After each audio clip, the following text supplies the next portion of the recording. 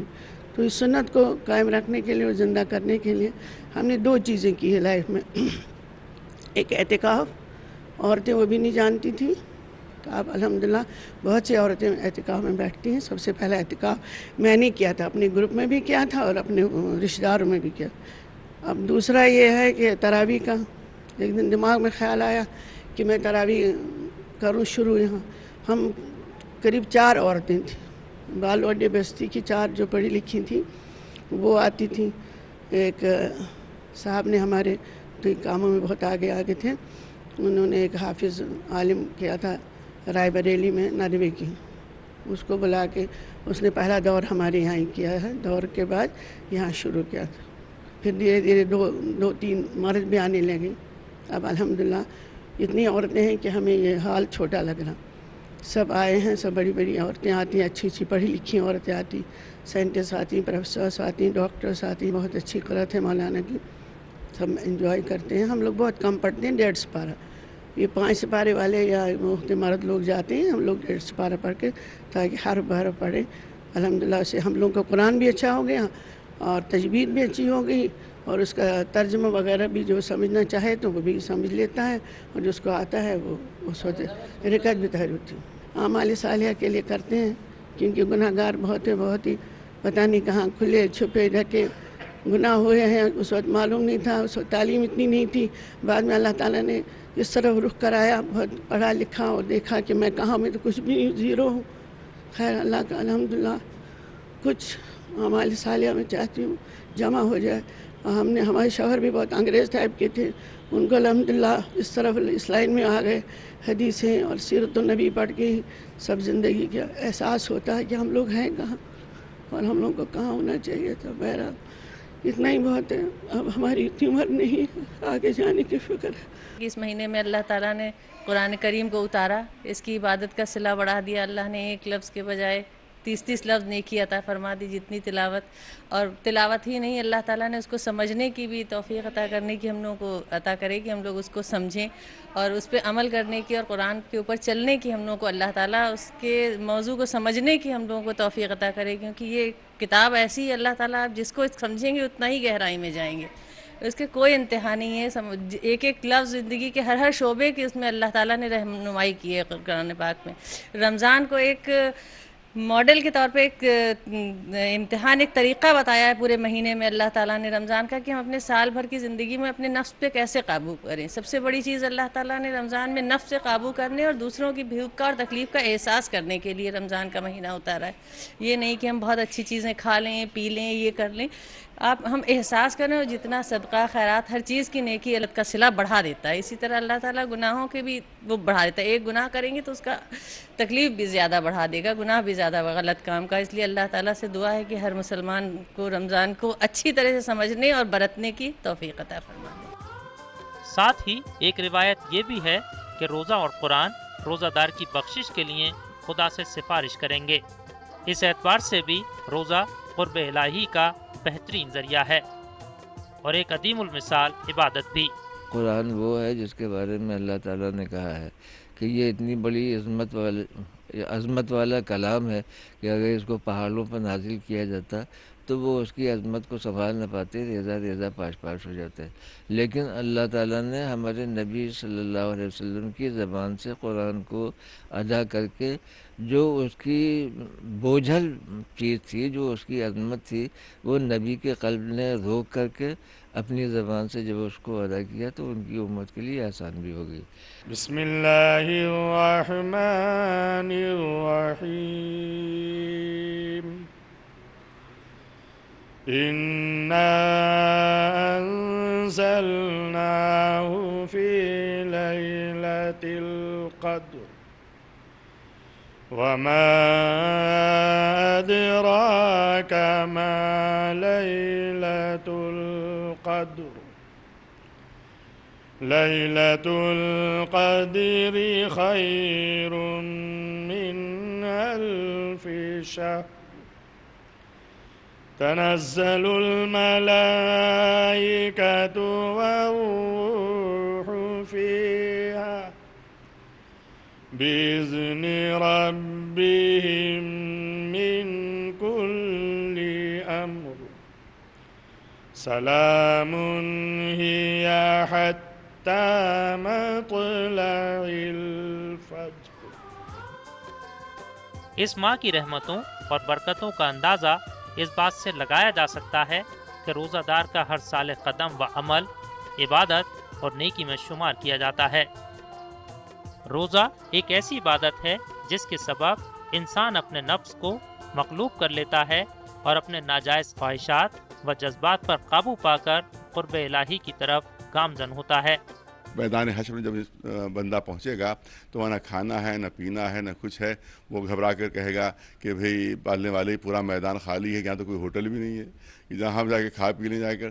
تو اللہ کی طرف سے اعلان ہوگا کہ تم نے اگر یہاں کھانا بھجوایا ہوتا، پانی بھجوایا ہوتا تو تم کو یہاں ملتا۔ کہاں پالنے والے کیسے بھجواتے؟ کہ اگر رمضان میں روزے رکھے ہوتے، کھانا پینا چھوڑا ہوتا تو وہ میدان حشر کے لیے محفوظ ہو جاتا، وہ قیامت کے لیے محفوظ ہو جاتا۔ لہذا یہاں کی بھوک پیاس برداشت کر لو تاکہ میدان حشر میں بھوکا اور پیاسا نہ رہنا پڑے۔ روزے کے سلسلے میں نبی کریم صلی اللہ علیہ وسلم نے یہ ارشاد فرمایا ہے، من صام رمضان ایمانا واحتسابا غفر له ما تقدم من ذنبه۔ جو رمضان کے روزے رکھتا ہے ایمان اور ثواب کی امید کے ساتھ، اللہ تبارک و تعالی اس کے گناہوں کو معاف فرما دیتے ہیں۔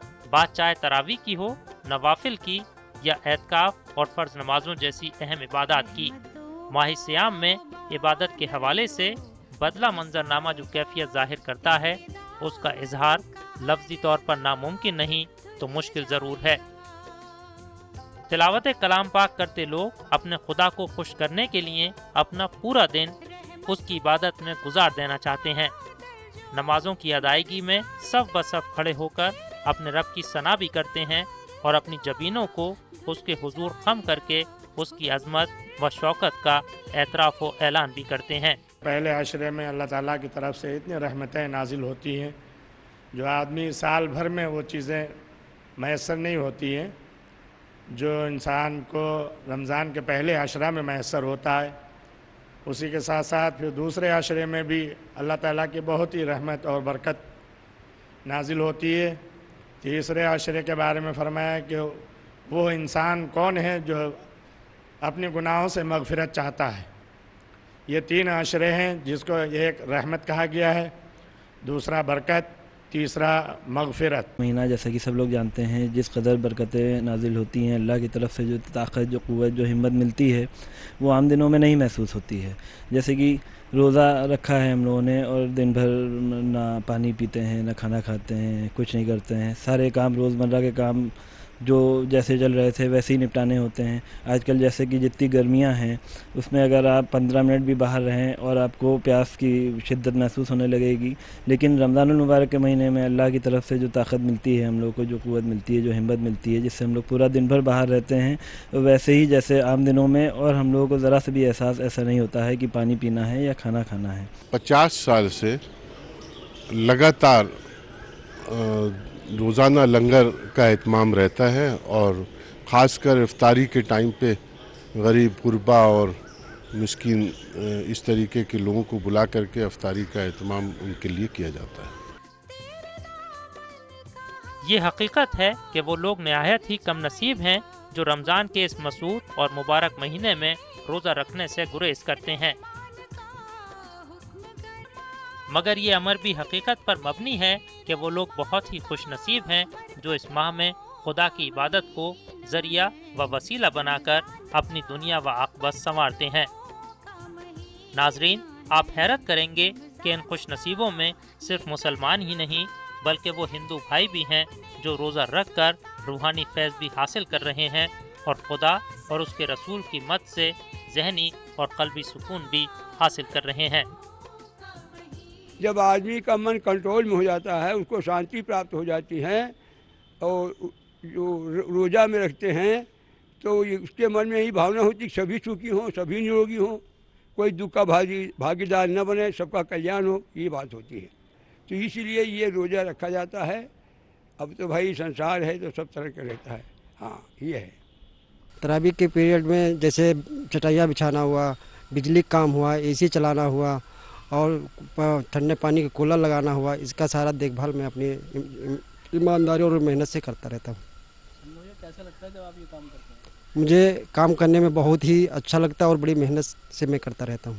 ماہ رمضان کا تیسرا عشرہ ہمارے درمیان ہے اور آج دیکھتے ہی دیکھتے 22 روزے ہم سے رخصت ہو گئے. آج طاق رات ہے. ہم کو چاہیے کہ شب قدر کو تلاش کرنے کی کوشش کریں اور اللہ تعالیٰ سے اپنے گناہوں کی معافی مانگیں. کیا پتہ آئندہ سال اس مقدس مہینے کو ہم پائیں یا نہ پائیں.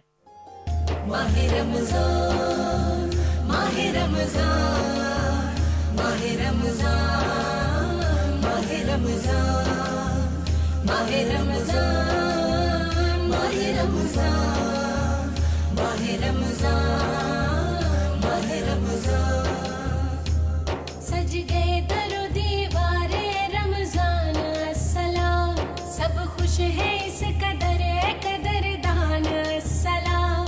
سج گئے در و دیوارے رمضان السلام، سب خوش ہے اس قدر قدردان السلام. ناظرین، ابھی وقت ہے ایک اور چھوٹے سے بریک کا. رمضان کی رونقوں کا سلسلہ جاری رہے گا. چند ہی لمحوں میں آپ کے روبرو ہوں گے. دیکھتے رہیے سرزمین لکھنؤ سے ہمارا خاص پروگرام رمضان کی رونقیں. ماہ رمضان آیا، ماہ رمضان آیا، ماہ رمضان آیا، ماہ رمضان آیا. ناظرین، بریک کے بعد رمضان کی رونقوں میں ایک بار پھر آپ کو خوش آمدید کہتے ہیں، آپ کا استقبال کرتے ہیں.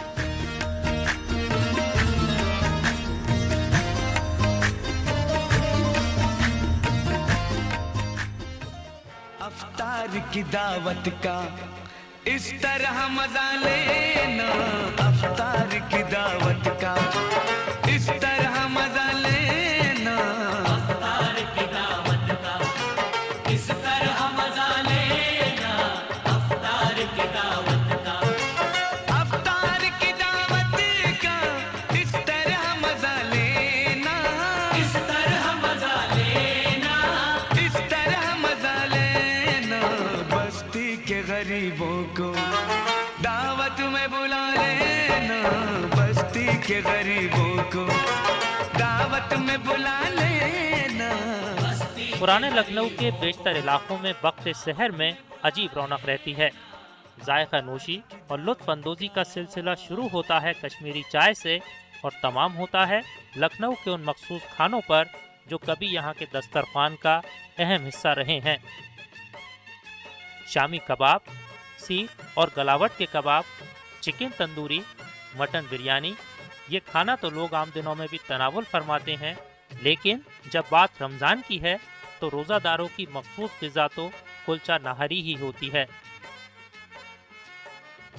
کلچہ نہاری صرف ذائقے کے اعتبار سے ہی منفرد نہیں ہے، بلکہ اس میں جو مسالے اور دیگر لوازمات پڑتے ہیں ان کی بھی اپنی الگ اہمیت ہے۔ عام دنوں میں لوگ جو ہے زیادہ تر نارمل چیزیں کھاتے رہتے ہیں، ان سے پیٹ ان کے بھر جاتے ہیں، تو انہیں کوئی ایسی پرابلم نہیں ہوتی ہے، لیکن جو رمضانوں میں پورا روزہ رکھنا رہتا ہے جس سے ان کو تھوڑا سا ہیلدی چاہیے ہوتا ہے، اس میں جو آپ کی نہاری ہے، بریانی ہے، یہ تھوڑا سا آئلی اور ہیلدی ہوتے ہیں، جس سے کافی مطلب ہیوی ہو جاتا ہے، تو اس میں بھوک تھوڑی سی کم لگتی ہے، تو لوگ اس کو زیادہ کھانا پسند کرتے ہیں۔ خصوصی نہاری ہے، پائے کی شیرمال ہے، تافتان ہے، گل افشاں روٹی ہے۔ رمضان میں ہی 11 مہینے جو ہے وہ آرڈر پکاتے ہیں۔ جہاں تک افطار کا تعلق ہے تو اس اعتبار سے بھی لکھنؤ اپنی الگ شناخت رکھتا ہے۔ باقاعدہ طور پر یہاں لوگ مجموعی افطار کا اہتمام بھی کرتے ہیں۔ مسجدوں، درگاہوں، خانقاہوں کے علاوہ سڑکوں اور دیگر عام مقامات پر بھی لوگ افطار پارٹیاں منظم کر کے رمضان کی رونقوں میں اضافہ کرتے ہیں اور حصول ثواب کے لیے بھی کوشاں رہتے ہیں۔ خاص بات یہ ہے کہ امور خانہ داری میں ماہر خواتین گھروں کے اندر بھی افطار کا خاص اہتمام کرتی ہیں۔ یہ لوگ عصر کی نماز کے بعد افطار کی تیاریوں میں مصروف ہو جاتی ہیں اور افطار کی اشیاء تیار کرتے وقت گھر کے ہر فرد کی پسند اور ناپسند کا خاص خیال رکھا جاتا ہے۔ اس وقت تو میں پکوڑی اور بچوں کے فیوریٹ بریڈ پکوڑاز بنا رہی ہوں، اینڈ ان کی ایک ہی فرمائش رہتی ہے، مما روز جب روزہ کھلنا ہے وانٹ مائی فیوریٹ پکوڑیز ریڈی، پیاز پکوڑیز۔ جی ایک مینیو بچے پہلے ہی ڈیسائیڈ کر لیتے ہیں کہ آج مما ہم کو یہ کھانا ہے، دین بائی 4 o'clock ہم لوگ ریڈی ہو جاتے ہیں کہ چلو اب یہ شروع کیا جائے، اینڈ بائی 6:30 پورا وائنڈ اپ کرنا ہے۔ یہ ہے ہمارا ٹارگٹ رہتا ہے۔ افطار کے وقت خواتین مختلف اقسام کے پکوان تیار کرتی ہیں۔ گرمی کے موسم میں شربت روح افزا ہر خاص و عام کی پسند بنتا ہے۔ جی میں نے روح افزا بنایا ہے، کیونکہ روزہ آپ جیسے کھولتے ہیں روح افزا اور کھجور سے کھلاتے ہیں پانی سے، تو سمر میں آج کل اتنی گرمی ہو رہی، سب کو پسند ہی روح افزا آتا ہے، تو اس لیے ٹھنڈا ٹھنڈا بالکل روح افزا ہے۔ اور مینگوز آج کل سمرز میں سب سے پسندیدہ پھل ہے، تو یہ 2 چیزیں ابھی کر رہے ہیں۔ اور کباب بنے ہیں اور پکوڑی اینڈ بریانی ہے، مطلب ہر طرح کا کھانا بنایا جاتا ہے، بچوں سے پوچھ کے بڑوں سے پوچھ کے ان کی پسند کا کھانا بنایا جاتا ہے، کیونکہ ایک تو پورے دن فاسٹ ہوتا ہے، اس کے بعد سب کو پسند آتا ہے کہ اپنی حساب سے اپنا ٹھنڈا ٹھنڈا سب چیزیں کھانے کو ملے۔ رمضان کے دوران خواتین کا زیادہ تر وقت عبادت اور سحر و افطار کی تیاریوں میں ہی گزر جاتا ہے۔ رمضان کی برکتوں کا یہ عالم ہوتا ہے کہ پورے مہینے طرح طرح کے عمدہ کھانوں اور لذیذ پکوانوں کا سلسلہ جاری رہتا ہے۔ ایک طرح سے یہ بھی ہوتا ہے کہ آپ کو بھی سب کے ساتھ کھانے کا موقع مل جاتا ہے، کیونکہ ایسے ہر کوئی بچے کو یہ ہوتا ہے کہ روزہ رکھا ہے، تو ایک الگ سی وہ ہوتی ہے کہ آج مما یہ بنوا دیجیے، یا بڑی مما یہ تائی یہ کچھ بھی، تو ایک ہوتا ہے کہ آپ کی ساری اچھی اچھی چیزیں آپ کو کھانے، مطلب روزے میں لگتا ہے کبھی آپ کو برا پتہ نہیں چلے گا، کیونکہ پورے دن آپ کو کچھ ایسی ٹینشن نہیں رہتی ہے، صرف شام میں بنانا ہے، وہی بچے شوق سے کھاتے ہیں، سب کھاتے ہیں سکون سے، تو آپ کو بہت اچھا لگتا ہے، وہی آپ کے لیے بہت ہو جاتا ہے۔ جتنی بھی آپ عبادت کرتے ہیں رمضان میں، جو بھی آپ نیکی کرتے ہیں، اس کا جو ثواب ہوگا، اس کا جو انعام ہوگا وہ میں دوں گا، لیکن جو روزہ ہے اس روزے کا بدل میں خود ہوں، سب سے بڑی بات ہے۔ تو ایسے موقع پہ زندگی کی مصروفیات میں بھاگ دوڑ میں انسان الگ الگ رہتا ہے، لیکن ماشاءاللہ اس مبارک مہینے میں ایک موقع ایسا آتا ہے کہ لگ بھگ سبھی فیملی ماشاءاللہ ایک ساتھ اٹھتے بیٹھتے، عید تک یہ ماشاءاللہ ایک ساتھ کھانا پینا سب رہتا ہے، ماشاءاللہ بہت رونق رہتی ہے، رمضان کی برکت رہتی ہے، اور فیملی کی بہت چہل پہل رہتی ہے بچوں کو لے کے، تو زیادہ سے زیادہ وقت اسی میں عبادت میں گزرتا ہے۔ اس کے بعد میں فیملی کے ساتھ اللہ تعالیٰ نے جو دے رکھا ہے سکھ، اللہ تعالیٰ نے اس کا بہت ہی ایک الگ خوشی کا اظہار رہتا ہے، خوشی کا ماحول رہتا ہے۔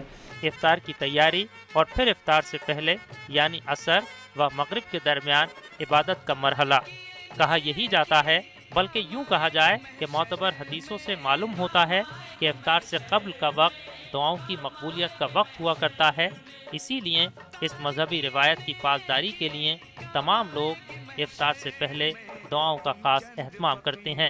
رمضان کی بات یہ ہے کہ اس سے مقدس اور اس سے بہتر عبادت کے لیے انسان کو جو ہے کوئی مہینہ نہیں مل سکتا ہے۔ اللہ نے اس میں فرمایا ہے کہ ایک نیکی کی جگہ پر 70 نیکیاں۔ سب سے بڑی چیز افطار میں ہم سارے لوگ اکٹھا ہوتے ہیں، ایک ساتھ افطاری کرتے ہیں، دعا مانگتے ہیں اپنے لیے، اپنے جو ہے قوم کے لیے، اپنے ملک کے لیے۔ اور سب سے بڑی چیز یہ ہے کہ اللہ تعالی ہمیں افطار میں وہ چیز کھلا دیتا ہے جو شاید ہم پورے سال وہ چیز ہمیں جو ہے نصیب نہ ہو۔ اعوذ باللہ من الشیطان الرجیم، بسم اللہ الرحمن الرحیم۔ اللہ لا الہ الا اللہ الحی القیوم لا تأخذہ سنۃ ولا نوم لہ ما فی السماوات وما فی الارض من الذی یشفع عنده الا بإذنہ یعلم ما بین ایدیہم وما خلفہم ولا یحیطون بشیء من علمہ الا بما شاء وسع کرسیہ السماوات والارض ولا یؤودہ حفظہما وهو العلی العظیم۔ اعوذ باللہ من الشیطان الرجیم، بسم اللہ الرحمن الرحیم۔ انا اعطیناک الکوثر فصل لربک وانحر ان شانئک هو الابتر۔ اعوذ باللہ من الشیطان الرجیم، بسم اللہ الرحمن الرحیم۔ والتین والزیتون وطور سینین وهذا البلد الأمین لقد خلقنا الإنسان في أحسن تقویم ثم رددناه اسفل سافلین۔ سب کی خواہشوں اور ضرورتوں کا اہتمام، طبی اعتبار سے بہتر غذاؤں کا انتخاب، افطار کے دسترخوان کو جو شان و شوکت اور رونق عطا کرتا ہے، اس کا صحیح لطف صرف اور صرف روزہ دار ہی لے سکتا ہے۔ افطار کی دعوت کا اس طرح مزہ لینا، افطار کی دعوت کا اس طرح مزہ لینا، افطار کی دعوت کا اس طرح مزہ لینا، افطار کی دعوت کا، افطار کی دعوت کا اس طرح مزہ لینا، اس طرح مزہ لینا، اس طرح مزہ لینا، بستی کے غریبوں کو دعوت میں بلا لینا، بستی کے غریبوں کو دعوت میں بلا لینا۔ ناظرین، ابھی وقت ہے ایک اور چھوٹے سے بریک کا۔ رمضان کی رونقوں کا سلسلہ جاری رہے گا، چند ہی لمحوں میں آپ کے روبرو ہوں گے۔ دیکھتے رہیے سرزمین لکھنؤ سے ہمارا خاص پروگرام رمضان کی رونقیں۔ آگے رمضان آیا، آگے رمضان آیا، آگے رمضان آیا، آگے رمضان آیا۔ ناظرین، بریک کے بعد رمضان کی رونقوں میں ایک بار پھر آپ کو خوش آمدید کہتے ہیں، آپ کا استقبال کرتے ہیں۔ رمضان کی رونقیں صرف مسجدوں، خانقاہوں، درباروں اور امام باڑوں تک ہی محدود نہیں ہیں، یہ رونقیں بازاروں تک چلی آئی ہیں۔ پروگرام کے اس حصے میں ہم آپ کو لیے چلیں گے لکھنؤ کے ان مخصوص بازاروں میں جہاں روزہ دار سحر و افطار سے متعلق خریداری بھی کر رہے ہیں اور عید کی تیاریوں میں بھی مصروف ہیں۔ آپ جانتے ہیں کہ لکھنؤ ایک ایسا شہر ہے جہاں نوابین اودھ کے زمانے سے ہی مخصوص بازاروں کا اہتمام کیا جاتا تھا، اور رمضان کے لیے تو خاص طور پر ایسے بازار مزین کیے جاتے تھے جہاں خواتین بڑی تعداد میں خریداری کر سکیں۔ تو آئیے رخ کرتے ہیں ان بازاروں کا جہاں روزہ دار کثیر تعداد میں اکٹھے ہو کر سحر و افطار کی خریداری بھی کر رہے ہیں اور عید کی تیاری بھی کر رہے ہیں۔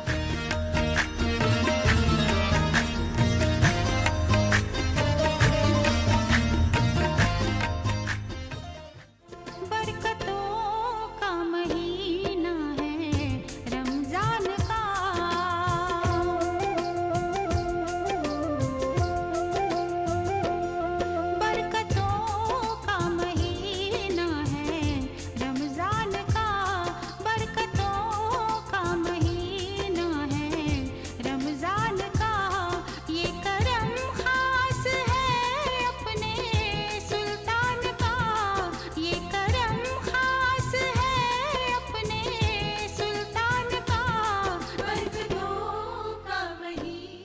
ماہ سیام یعنی رمضان کی آمد کے ساتھ ہی پرانا لکھنؤ ماضی سے نکل کر اپنے حال میں سانس لینے لگتا ہے۔ اس شہر پر جمی گرد بھی صاف ہوتی ہے اور بازاروں کی رونقیں اور حسن بھی لوٹ آتا ہے۔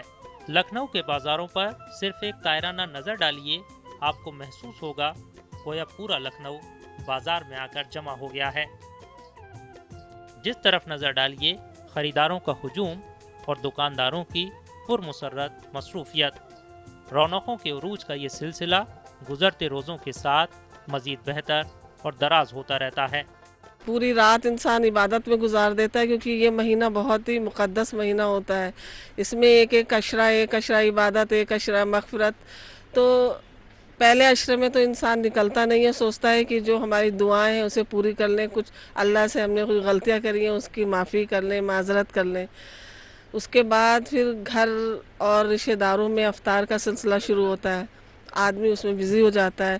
پھر بچوں کی کچھ ضرورتیں ہوتی ہیں اس میں نکلتا ہے۔ روزہ رکھ کے حالت بھی بگڑتی ہے مگر کام تو ہوتے ہیں، اور 2:30-3 بجے سے افطاری کا شروع جاتا ہے کام۔ اور ہم سے جڑی کچھ ایسے بھی افراد ہیں جو اس مہینے کا انتظار کرتے ہیں کہ ہم ان کی ضرورتیں کچھ ایسی پوری کریں۔ تو بس یہ زندگی کے مسئلے ہیں، اسی میں آج ہم نکلے تھے باہر، تو ہم نے سوچا کچھ ان کے لیے لے لیں، کچھ اپنے لیے لے لیں اور اپنا وقت نکالیں۔ یہ پرانے لکھنؤ کا وہ مصروف ترین علاقہ ہے جو نقاص کے نام سے جانا جاتا ہے۔ اس اہم اور بڑے بازار کے بارے میں کہا جاتا ہے کہ یہاں رمضان کا اہتمام اور عید کے انتظام کے لیے سبھی ضروری اشیاء بآسانی دستیاب ہو جاتی ہیں۔ بات چاہے طرح طرح کے جوتوں کی ہو، بہترین اور خوبصورت کپڑوں کی، یا پھر تزئین و آرائش اور ضرورت کے دوسرے ساز و سامان کی۔ دکانداروں کی طرف سے یہی کوشش رہتی ہے کہ اس مبارک مہینے میں خریداروں کو ان کی ضرورت کا سارا سامان مناسب قیمتوں میں فروخت کر دیا جائے۔